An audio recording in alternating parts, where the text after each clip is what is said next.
तो क्वेश्चन जो थे हमारे, वो क्वेश्चन ये था कि आपके पास दो स्फीयर है। एक स्फीयर ये है बेटा, इसकी रेडियस है आर, ठीक। और एक स्फीयर दूसरा है, उसकी रेडियस है 2r, ठीक। फर्स्ट वाला स्फीयर और सेकेंड वाला स्फीयर, उन दोनों की चार्ज डेंसिटी सेम है। इसकी चार्ज डेंसिटी सिग्मा है और इसकी चार्ज डेंसिटी भी सिग्मा है। दोनों की चार्ज डेंसिटी सेम है। मैं मान लेता हूं इस पर जो चार्ज डिस्ट्रीब्यूटेड है वो Q1 है, इस पर चार्ज डिस्ट्रीब्यूटेड है वो कितना है Q2। ये हम मान लेते हैं। दोनों की चार्ज डेंसिटी उसने सेम दे रखी है। क्वेश्चन क्या पूछ रहा है, अगर इन दोनों को हम लोग कनेक्ट कर दें एक वायर से, तो बेटा चार्ज फ्लो करेगा। चार्ज फ्लो करेगा उस स्फीयर से जिसका पोटेंशियल ज्यादा है, उस स्फीयर की तरफ जिसका पोटेंशियल कम है। अब देखो, इनमें से किसका पोटेंशियल ज्यादा है और किसका पोटेंशियल कम है, हमें वही पता लगाना है। अगर हमें ये पता लग जाए कि किसका पोटेंशियल ज्यादा है और किसका पोटेंशियल कम है, तो हम ये क्वेश्चन को कर सकते हैं। सबसे पहले हम बात करें, दोनों की चार्ज डेंसिटी सेम है। चार्ज डेंसिटी क्या होता है, चार्ज पर यूनिट एरिया। तो पहले इसकी चार्ज डेंसिटी निकाल लेते हैं, छोटे वाले स्फीयर की। इस पर चार्ज कितना है Q1। इसका एरिया कितना होगा बेटा, छोटा स्फीयर है, इसका एरिया होगा 4πr1 या फिर आर का स्क्वायर, ठीक है। और इसकी चार्ज डेंसिटी कितनी होगी, चार्ज कितना है Q2 अपॉन 4π। इसकी रेडियस कितनी है, आर की जगह पे कितना आ जाएगा 2r, मतलब 2r का होल स्क्वायर। तो कितना रहेगा Q1 अपॉन 4πr स्क्वायर बराबर Q2 upon 4πr square into में 2 का स्क्वायर कितना हो जाएगा 4। 4πr स्क्वायर से 4πr स्क्वायर कैंसिल हो गया। तो हमारे पास जो Q2 की वैल्यू आ गई, वो आ गई 4 ऑफ Q1। समझ में आया, Q2 की वैल्यू कितनी आ गई 4 ऑफ Q1। अब हम बात करेंगे, इसकी पोटेंशियल निकालते हैं और इसका पोटेंशियल निकालते हैं। दोनों का पोटेंशियल कैसे निकालेंगे, हमें पता है पोटेंशियल का जो फॉर्मूला होता है वो होता है V बराबर KQ/R। ये पोटेंशियल का फॉर्मूला होता है। फर्स्ट वाले का पोटेंशियल निकालते हैं हम, V बराबर KQ/R। V बराबर K, फर्स्ट वाले पे चार्ज कितना है Q1 और इसकी रेडियस कितनी है R, ठीक है। ये फर्स्ट वाले का पोटेंशियल, इसको बोल दिया हमने V1। ऐसे ही सेकंड वाले का पोटेंशियल निकाल लो, उसको बोल देंगे V2। उसकी वैल्यू कितनी हो जाएगी K Q2, इस पर चार्ज Q2 और रेडियस कितनी है इसकी, R की जगह पर आएगी 2r, ठीक है। ये आपका फर्स्ट वाले का पोटेंशियल आ गया और ये सेकंड वाले का पोटेंशियल आ गया। दोनों को डिवाइड कर दो, डिवाइड करोगे तो देखो क्या आएगा, V1 अपॉन V2 बराबर K Q1/R1। के से देखो के कैंसिल होगा, तो देखो K Q1 upon R multiply में, जब इसको डिवाइड करोगे बेटा तो 2r ऊपर चला जाएगा, डिवाइड में कितना आ जाएगा Q2, ठीक है। और क्या रहेगा, R से R कैंसिल, K से K कैंसिल, और ये आ गया हमारे पास कितना बेटा 2Q1 upon Q2। 2Q1 upon Q2, यहाँ से देखो Q2 की वैल्यू जो है वो है 4Q1 के बराबर। तो यहाँ पर Q2 की वैल्यू पुट कर दो। Q2 की जो वैल्यू आएगी वो किसके बराबर आ जाएगी, 2Q1 अपॉन Q2 की वैल्यू किसके बराबर बेटा 4Q1। तो Q1 से Q1 कैंसिल, ये हो गया 1/2। मतलब यहाँ देखिए ना, V1 अपॉन V2 का रेशो आ गया 1/2। इसका मतलब V2 की वैल्यू आ गई डबल किसकी, V1 की। मतलब जो सेकंड वाले स्फीयर पर जो पोटेंशियल है वो फर्स्ट वाले स्फीयर से डबल है उसका पोटेंशियल। इसका मतलब जब दोनों को कनेक्ट करोगे तो चार्ज फ्लो करेगा बड़े वाले स्फीयर से किसकी तरफ फ्लो करेगा बेटा, चार्ज छोटे वाले से, क्योंकि हमारा चार्ज फ्लो करता है हायर पोटेंशियल से किसकी तरफ फ्लो करता है बेटा, लोअर पोटेंशियल। रजनी क्लियर हो गया बेटा ये? ठीक है, तो अब अगला क्वेश्चन दे रहा होता ना वो देखते हैं। ठीक है, ऐसे ना जो स्पीयर वाले क्वेश्चंस हैं, एक दो क्वेश्चंस और गिवन होंगे, देखना आप बुक में चेक करोगे, एक दो क्वेश्चंस और होंगे जो उनकी चार्ज डेंसिटी गिवन है, आपसे पोटेंशियल पूछ लेगा किसका ज्यादा है, या फिर पोटेंशियल इक्वल दे देगा, चार्ज डेंसिटी पूछ लेगा, इस टाइप के क्वेश्चन दो तीन और मिलेंगे आपको, वो भी ट्राई करना। ठीक है, बेसिक्स भी आपके स्ट्रोंग होंगे। अगला क्वेश्चन ये है कि भाई हमारे पास ये एक्स एक्सिस है, क्वेश्चन नंबर सेकंड, एक एक्स एक्सिस है हमारे पास, ये इसका ओरिजिन है। ठीक है, ये इसका क्या है बेटा, ओरिजिन, और हमने एक्स एक्सिस के ऊपर चार्ज पार्टिकल रखे हुए हैं प्लस क्यू की। ठीक है, पहला ओरिजिन पर रखा है 0 0 पर, कोई चार्ज नहीं है। पहला चार्ज रखा है कहां पर, यहां पर रखा है, इसका लोकेशन है 1 0 0, या सिर्फ 10 बोल देते हैं। 10 पे रखा है एक चार्ज प्लस क्यू, फिर रखा है 20 पर प्लस क्यू, फिर रखा है बेटा 40 पर प्लस क्यू, 10 20 40, फिर रखा है आपके पास कितने जीरो पर बेटा, 80 पर, है ना, 80 पर। और ऐसे ही आपके पास infinite number of charge particle रखे हैं। फिर अगला किस किस पर रखा होगा, 16 0 पर, फिर उससे अगला किस पर रखा होगा बेटा, 16 तो 32 0 पर, ऐसे मल्टीप्लाई करते देना 2 से। तो ये चार्जेस ऐसे रखे हैं। क्वेश्चन आपका क्या है इसमें, क्वेश्चन जो ये है, क्वेश्चन में ये पूछ रहा है बेटा, calculate the potential at 0 0। Question क्या है, कैलकुलेट दी पोटेंशियल एट 0 0। इन सभी चार्जेस, ये चार्जेस कहां तक रखे हुए बेटा, इनफाइनाइट तक रखे हुए, इनफाइनाइट तक ही चार्जेस रखे हुए हैं। इन चार्जेस की वजह से आपके ओरिजिन पर पोटेंशियल की वैल्यू क्या होगी, ये आपको फाइंड आउट करनी है। ठीक है, अब भाई छोटी सी बात है, पोटेंशियल जो होती है, अच्छा क्वेश्चन ठीक है ना रजनी, 10 20 40 ऐसे ही रखा हुआ ना, एक बार चेक भी कर लो। हाँ, तो बेटा इनफाइनाइट तक रखे हुए हैं, हमें पता है पोटेंशियल एक स्केलर क्वांटिटी होती है, तो हम क्या करेंगे, सारे पॉजिटिव चार्ज तो है ही, पहले इस वाले की वजह से निकाल देंगे पोटेंशियल, फिर इस वाले की वजह से निकाल देंगे, फिर इस वाले की वजह से, ऐसे करते करते इनफाइनाइट तक हम सबकी पोटेंशियल निकालते जाएंगे और जोड़ते जाएंगे, है ना।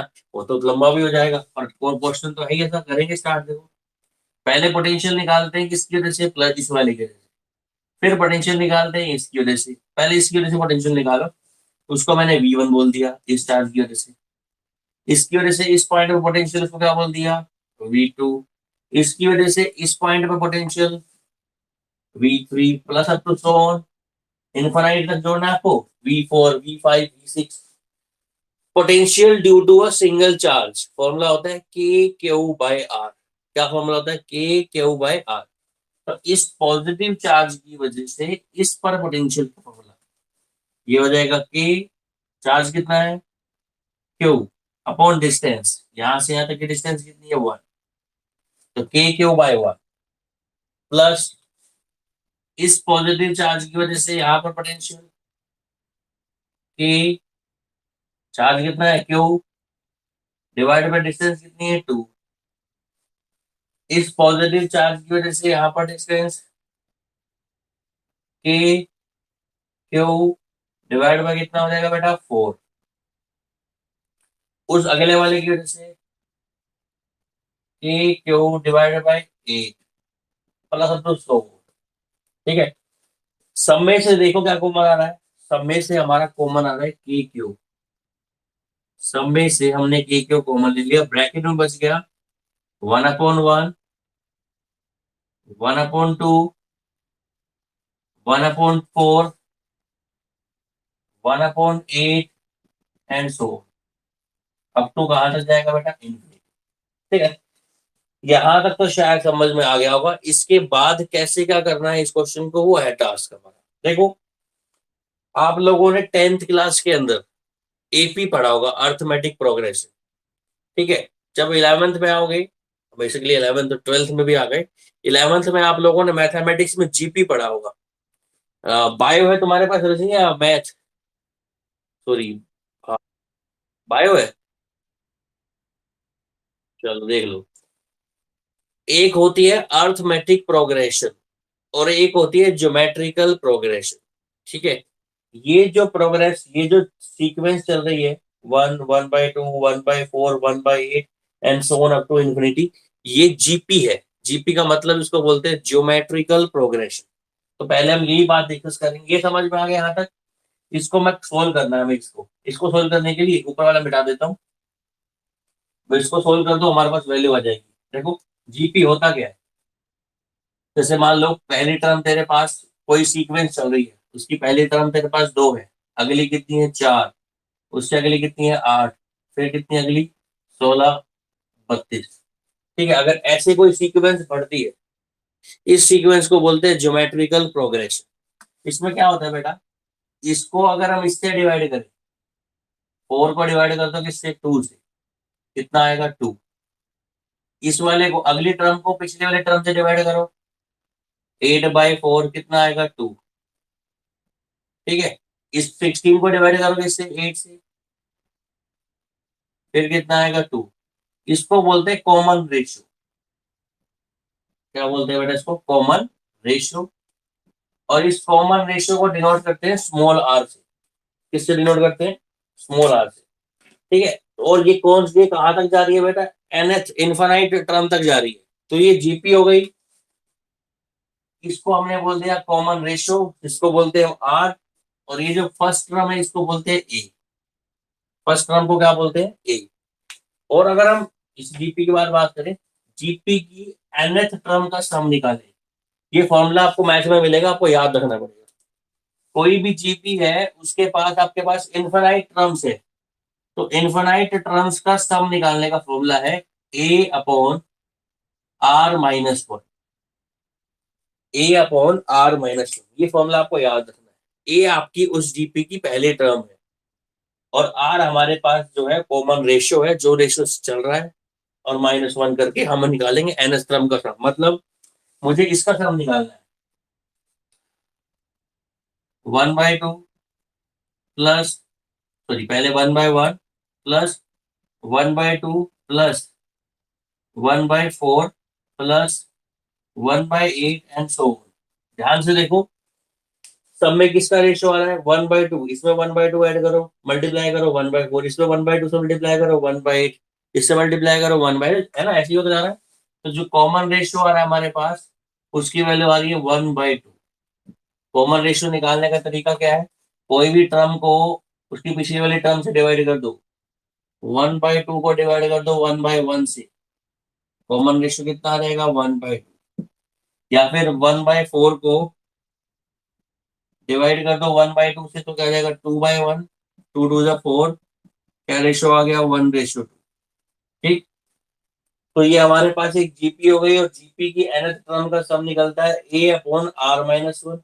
तो ए की वैल्यू कितनी है इसके अंदर बेटा, ए की वैल्यू इसके अंदर 1, आर की वैल्यू कितनी है 1/2, तो एस इन्फिनिटी की वैल्यू कितनी निकल जाएगी, ए की वैल्यू पुट कर दो 1, आर की वैल्यू 1/2 में से क्या, 1/2 -1 करेंगे, सॉरी इसमें से 1 माइनस आर है, R-1 नहीं है, अपन 1 माइनस आर है। तो 1 - 1/2 करेंगे तो ये आ जाएगा 1/2, 2 कहाँ चला जाएगा बेटा आपके पास, ऊपर चला जाएगा तो आ जाएगा 2। ठीक, तो ये आ जाएगा हमारे पास के क्यू इंटू में 2। इस टोटल सम, इनका पूरा सम कितना आ जाएगा बेटा, के क्यू इंटू में कितना आ जाएगा। ठीक है, इसको कर लोगे आप, समझ में आया नहीं आया। हाँ, एक शायद गलती करी हमने, 1/2 होल पूरे के बटे वहां, इसी के बटे में ऊपर जाएगा। ठीक है, ओके, कोई दिक्कत नहीं, कर लोगे ना इसको। ठीक है, तो यहाँ ये सम जो निकाला है हम लोगों ने, ये सम निकाला है जीपी की nth टर्म तक का। ठीक है, ये क्वेश्चन एक दो बार एग्जाम में तो हालांकि ऐसा क्वेश्चन पूछता नहीं है, और ये पीएमडीआई लेवल के क्वेश्चन हैं, एक तो बार आया हुआ है, ये बहुत पहले आया हुआ है। ठीक है, कर लेना इस क्वेश्चन को ट्राई।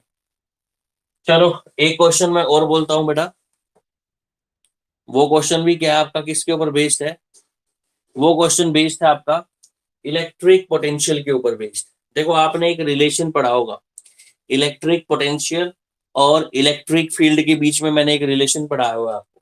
वो फॉर्मूला ये है, जो ई की वैल्यू है वो होती है माइनस का d/dr ऑफ v, जिसको बोलते हैं negative of potential gradient is equals to electric field, ये बोलते हैं हम लोग ना। इसके ऊपर ही क्वेश्चन है, इसी क्वेश्चन के ऊपर या इसी न्यूमेरिकल। हाँ, the electric potential, the electric potential V is given by V बराबर दे रखा है आपको x square plus y square plus z square. V की वैल्यू दे रखी है आपको, इलेक्ट्रिक पोटेंशियल की वैल्यू दे रखी है।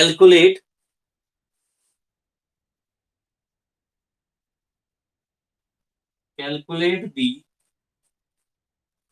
Electric field, calculate the electric field at point 1 1। आपको इलेक्ट्रिक फील्ड निकालना है, किस पॉइंट पे निकालना है बेटा, 1 1 1। ठीक है, क्वेश्चन बहुत आसान है, पर यही पता होना चाहिए क्वेश्चन करना कैसे। देखो फॉर्मूला कौन सा लगेगा, ई बराबर माइनस का dv/dr लगेगा। तो हमने ये फॉर्मूला ऐसे भी लिखा था, ई बराबर माइनस का d/dx है ना, into v, d/dy into v into, ये गिवन है। तो करना कुछ नहीं आपको, पहले आपको v को x के रिस्पेक्ट में डिफरेंशिएट करना है, फिर इस v को y के रिस्पेक्ट में करना है, और फिर इस v को z के रिस्पेक्ट में करना है। याद रखना, जब आप v को x के रिस्पेक्ट में डिफरेंशिएट करो तो उसमें y और z कांस्टेंट का काम करेंगे। जब v को आप y के रिस्पेक्ट में डिफरेंशिएट करो तब उसमें x और z कांस्टेंट का काम करेंगे, और जब आप v को z के रिस्पेक्ट में डिफरेंशिएट करो तो उसमें x और y आपके कांस्टेंट का काम करेंगे। ठीक है, तो हम पहले डिफरेंशिएट कर लेते हैं इलेक्ट्रिक फील्ड निकालने के लिए। माइनस d/dx, क्या निकालना है बेटा, v का डिफरेंशिएशन करना है। अब v में क्या है, एक्स स्क्वायर वाई स्क्वायर और जेड स्क्वायर तीनों है, और हमें किसके रिस्पेक्ट में करना है, सिर्फ एक्स के रिस्पेक्ट में, मतलब वाई और जेड हमारा कांस्टेंट हो जाएगा। तो वाई और जेड का डिफरेंशिएशन हो जाएगा 0। कांस्टेंट क्वांटिटी का डिफरेंशिएशन कितना होता है, 0। सिर्फ अब किसका डिफरेंशिएशन करोगे आप, एक्स का, तो यहाँ पर आ जाएगा d/dx किसका, एक्स स्क्वायर प्लस, ऐसे ही जब आप इसको y के रिस्पेक्ट में करोगे तो ये x और z क्या हो जाएंगे, कांस्टेंट, और इनका डिफरेंशिएशन क्या हो जाएगा बेटा, 0, और v की वैल्यू कितनी आ जाएगी, y का स्क्वायर। ऐसे ही आप z के रिस्पेक्ट में करोगे तो ये हो जाएगा z का स्क्वायर। ठीक है, अब डिफरेंशिएट कर दो इनको। इलेक्ट्रिक फील्ड की वैल्यू आ गई माइनस का d/dx, सॉरी डिफरेंशिएट कर ही देते हैं, माइनस बाई एक्स स्क्वायर का डिफरेंशिएशन, पावर आगे पावर में से एक कम, ये हमारा फॉर्मूला होता है डिफरेंशिएशन का। एक्स की पावर एन का डिफरेंशिएशन क्या होता है, पावर एन आगे और पावर में से एक कम। ठीक है, तो ये हो जाएगा एक्स स्क्वायर में से पावर आगे 2x और पावर में से एक कम 2, प्लस इसका कितना हो जाएगा बेटा 2y, प्लस इसका कितना हो जाएगा 2z। तो हमारे पास जो डिफरेंशिएशन कर लिया हमने, तो इलेक्ट्रिक फील्ड की वैल्यू होगी माइनस का 2x प्लस का 2y प्लस का 2z, माइनस का बाहर है ही। अब हमें पता है कि हमें निकालना है इलेक्ट्रिक फील्ड, निकालना है किस पॉइंट पर बेटा, 1 1 1 पर। तो हम क्या करेंगे, x की जगह y की जगह और z की जगह 1 1 1 पुट कर देंगे। Now the electric field at point where 1 1 1 put कर दो यहाँ पर। इलेक्ट्रिक फील्ड की वैल्यू -2 + 2 + 2 कितना हो जाएगा, 6। तो इलेक्ट्रिक फील्ड की वैल्यू होगी -6 और इलेक्ट्रिक फील्ड की यूनिट क्या होती है, न्यूटन पर कूलम। ये हमारे पास इलेक्ट्रिक फील्ड की वैल्यू आ गई। ठीक है, तो यहाँ पर आपको ये फॉर्मूले का यूज करना सिखा दिया मैंने, कैसे ई बराबर माइनस का d v by d x use करते हैं, या फिर d v by d r use करते हैं। कर लोगे इस क्वेश्चन को, है ना। चलो, ये तो हो गया क्वेश्चन नंबर थर्ड। और क्वेश्चन कराते हैं आपसे। एक क्वेश्चन मैं आपको दे रहा हूँ, ट्राई करो अभी के भी। ठीक है, नहीं होगा सोल्व तो मैं कराऊंगा बोर्ड पर। सेम क्वेश्चन जो अभी आपने पढ़ा है, इस टाइप का क्वेश्चन ही आपको कराएंगे। देखो, मतलब हम बेसिकली क्वेश्चन आपको इलेक्ट्रिक फील्ड पर ही करा रहे हैं। किस पे करा रहे हैं, सॉरी, इलेक्ट्रिक पोटेंशियल पर ही क्वेश्चंस करा रहे हैं। मान लो ये आपके पास चार्ज रखा है प्लस का 20 माइक्रोकूलम। एक क्वेश्चन है, ठीक है। यहाँ पर पोटेंशियल ए पॉइंट पर वो है कितनी बेटा, V A. Potential B point पर कितनी है, वी बी। ए पॉइंट पे पोटेंशियल वी ए है, और बी पॉइंट पे पोटेंशियल कितनी है, वी बी। ठीक है, क्वेश्चन ये है, V A minus V B, इसकी वैल्यू पॉजिटिव आएगी, या इसकी वैल्यू नेगेटिव आएगी, या इसकी वैल्यू क्या आएगी, जीरो, या इसकी वैल्यू आएगी, second question, option number second, third, fourth, और इसकी वैल्यू आएगी नन ऑफ दिस। बताइए, V A minus V B की वैल्यू पॉजिटिव आएगी, नेगेटिव आएगी, जीरो आएगी, या none of this.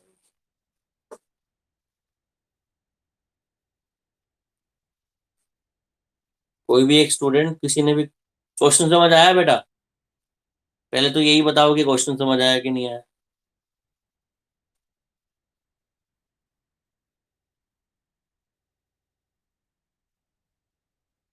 Varun, question समझ आया?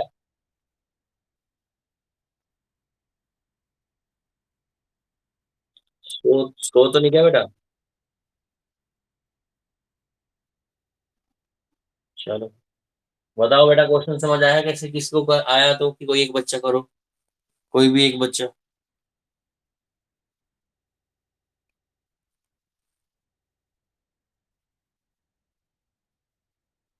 रजनी,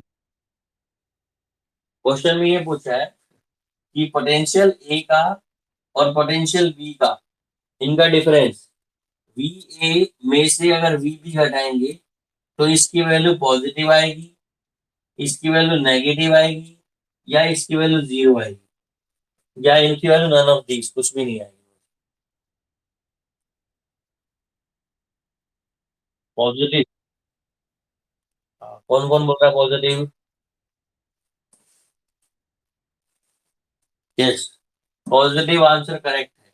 देखो कैसे, हम इससे दूर जा रहे हैं, पॉजिटिव चार्ज से हम दूर जा रहे हैं, तो यहाँ पर इधर पोटेंशियल जो होगा और इधर जो पोटेंशियल होगा, यहाँ इसकी पोटेंशियल की वैल्यू क्या होगी, ज्यादा होगी, और इसकी पोटेंशियल की वैल्यू क्या होगी, कम होगी। ठीक, इस पर मान लो अगर पोटेंशियल कितने वोल्ट आ रहा है, 10 वोल्ट, और इस पर पोटेंशियल कितने वोल्ट आ रहा है, 5 वोल्ट। अगर 10 में से 5 को सब्ट्रैक्ट करोगे, 10 में से 5 का करोगे, सब्ट्रैक्ट करोगे, तो आपके पास जो वैल्यू आएगी कैसी आएगी बेटा, पॉजिटिव। तो पोटेंशियल डिफरेंस हमारा कैसा आएगा, पॉजिटिव। Question number 4। ठीक है, इसी क्वेश्चन को दूसरा मोड़ देते हैं, दूसरे तरीके से देखते हैं क्वेश्चन को। यहाँ पर देखो, मान लो आपके पास चार्ज रखा है, क्वेश्चन नंबर 5 बोल देते हैं इसको, और वो रखा है 20 माइक्रोकूलम, प्लस का नहीं माइनस का।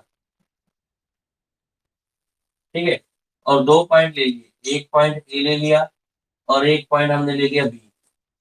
इस ए पॉइंट पे पोटेंशियल वी ए है, पॉइंट बी पर पोटेंशियल वी बी है।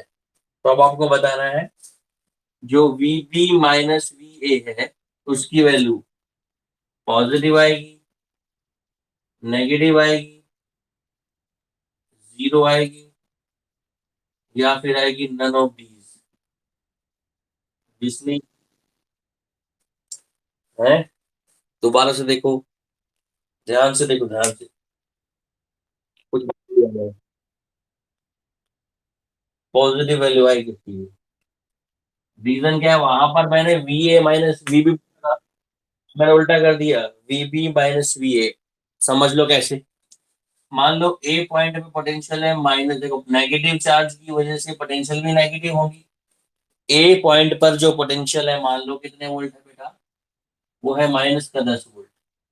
और बी पॉइंट पर पोटेंशियल दूर जाएंगे तो ऑब्वियसली बात है कम होगी, कितनी हो जाएगी मान लो -6 वोल्ट।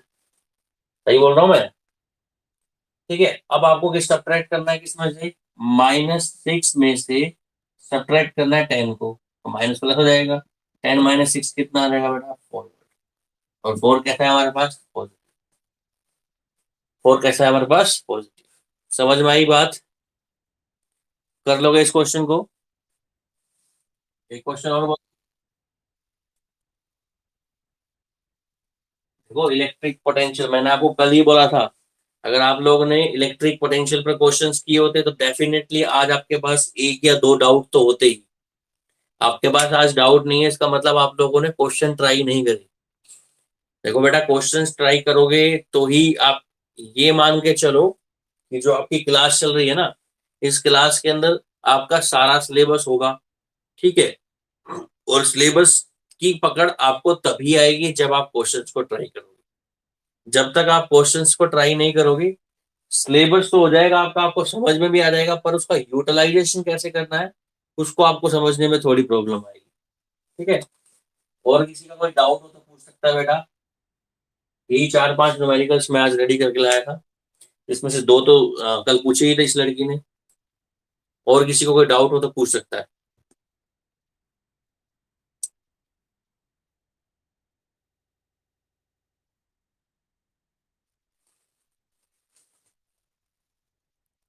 कोई डाउट नहीं है? फिर आगे पढ़ा दूं? ये तो कोई एक तो बोल दो यस सर।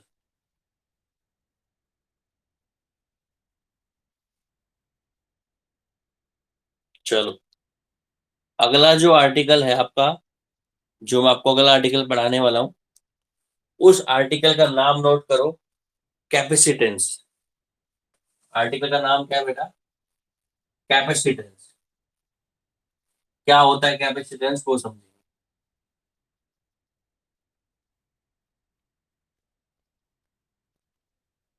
ये मान के चलो, चाहे वो आईआईटी हो, चाहे वो पीएमटी हो, और चाहे कोई भी बोर्ड एग्जाम हो, तीनों एग्जाम के अंदर कैपेसिटेंस का एक अपना अपना इंपॉर्टेंस है। कैपेसिटर के बहुत सारे क्वेश्चंस आपको मिलते हैं, और कैपेसिटर के अलग अलग क्वेश्चंस, अलग अलग क्वेश्चन का मतलब, मेरे कहने का मतलब ये, कैपेसिटर पे आपको अलग अलग लेवल पर क्वेश्चंस मिलते हैं। इनके अंदर बहुत ही यूं समझ लो डिफिकल्ट क्वेश्चंस और बहुत ही माइंड यूज करने वाले क्वेश्चंस ऐसे आपको मिल जाएंगे कैपेसिटर के अंदर। ठीक है, तो हम आपको एक छोटा सा एग्जांपल देके कैपेसिटर स्टार्ट कराते हैं। आप लोगों ने पुराने कैमरे देखे होंगे, पुराने कैमरे जिसमें वो फ्लैश लाइट होती थी ना, आप जैसे मोबाइल फोटो खींचते थे पुराने कैमरे से, तो जब कैमरे को ऑन करते थे तो एक फ्लैश लाइट जलती थी बहुत कम टाइम के लिए, और उस फ्लैश लाइट की लाइट बहुत ज्यादा होती थी। और आपने ये भी नोटिस किया होगा कि जो वो पुराने कैमरे होते थे, उनके अंदर एक सेल डलते, दो सेल, छोटे छोटे जो घड़ियों में सेल डलते हैं। देखो, उन छोटे सेल्स की हेल्प से, वो छोटे छोटे सेल्स हैं, उन छोटे छोटे सेल्स की हेल्प से कैसे हम इतनी ज्यादा अमाउंट में लाइट प्रोड्यूस करते हैं। है ना, आपने फ्लैश लाइट देखा होगा, जब फ्लैश को आप ऑन करते हो तो जैसे ही फ्लैश को ऑन करोगे बहुत ब्राइट लाइट प्रोड्यूस होती है, पर होते उसके अंदर तो दो छोटे छोटे सेल्स हैं। तो उन छोटे छोटे सेल्स से इतनी ज्यादा लाइट अमाउंट कैसे आती है, वो काम है बेटा कैपेसिटर का। क्या काम है, कैपेसिटर का। कैपेसिटर एक ऐसे डिवाइस, कैपेसिटर बोल दो या फिर कैपेसिटेंस बोल दो, कैपेसिटेंस कैपेबिलिटी हो जाती है, कैपेसिटर चार्ज को स्टोर करना, मतलब कैपेसिटर को हम बोल सकते हैं एक ऐसा डिवाइस जो डिवाइस चार्ज को स्टोर करने के काम आता हो। जो डिवाइस किस काम आता हो, चार्ज को स्टोर करने के डिवाइस काम आता हो, उसको हम बोलते हैं कैपेसिटर। और उसकी चार्ज को स्टोर करने की पावर उसकी चार्ज को स्टोर करने की टेंडेंसी या कैपेबिलिटी, उसको बोलते हैं कैपेसिटेंस। क्या बोलते हैं? कैपेसिटेंस। तो कैपेसिटेंस या फिर बोल सकते हैं capacitor is a device which is use to store the charge. क्या बोल सकते हैं बेटा? कैपेसिटेंस या फिर capacitor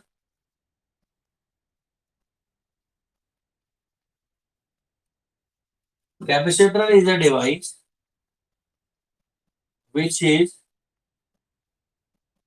used to store the charge। जो बेटा किस काम आए? चार्ज को स्टोर करने के काम आए, उसको डिवाइस को हम क्या बोलते हैं? कैपेसिटर।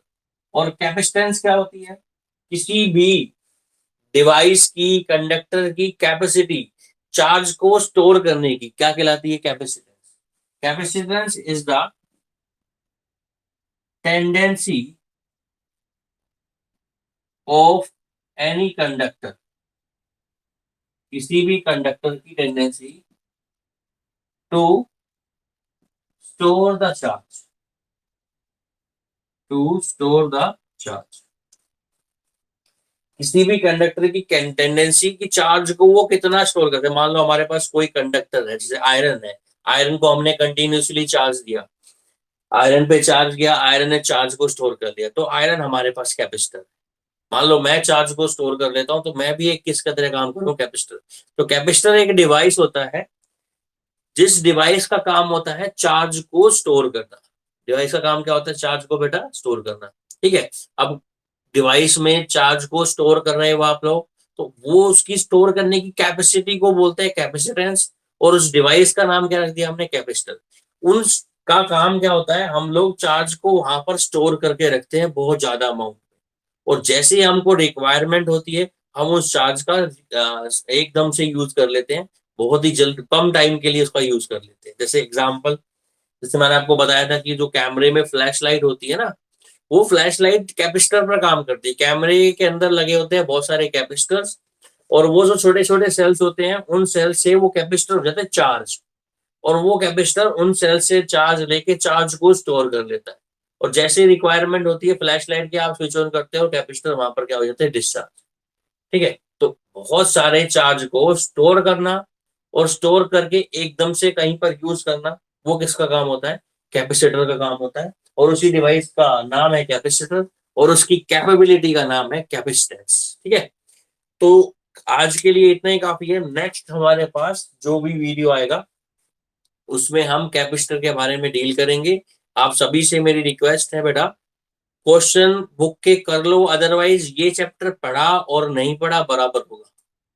क्वेश्चन करोगे तो क्वेश्चन पे डाउट आएंगे, डाउट पूछोगे तो अगले दिन मैं आपको डाउट बोर्ड पे करा दूंगा। नहीं करोगे तो ये चैप्टर जब दोबारा से पढ़ाऊंगा कुछ समझ नहीं आएगा, फिर दोबारा से आपको दोबारा से यही पढ़ना पड़ेगा। ठीक है। तो आज की क्लास यहीं ओवर होती है। कोई क्वेश्चन हो, कोई डाउट हो तो पूछ सकते हो, अदरवाइज क्लास लीव कर सकते हो।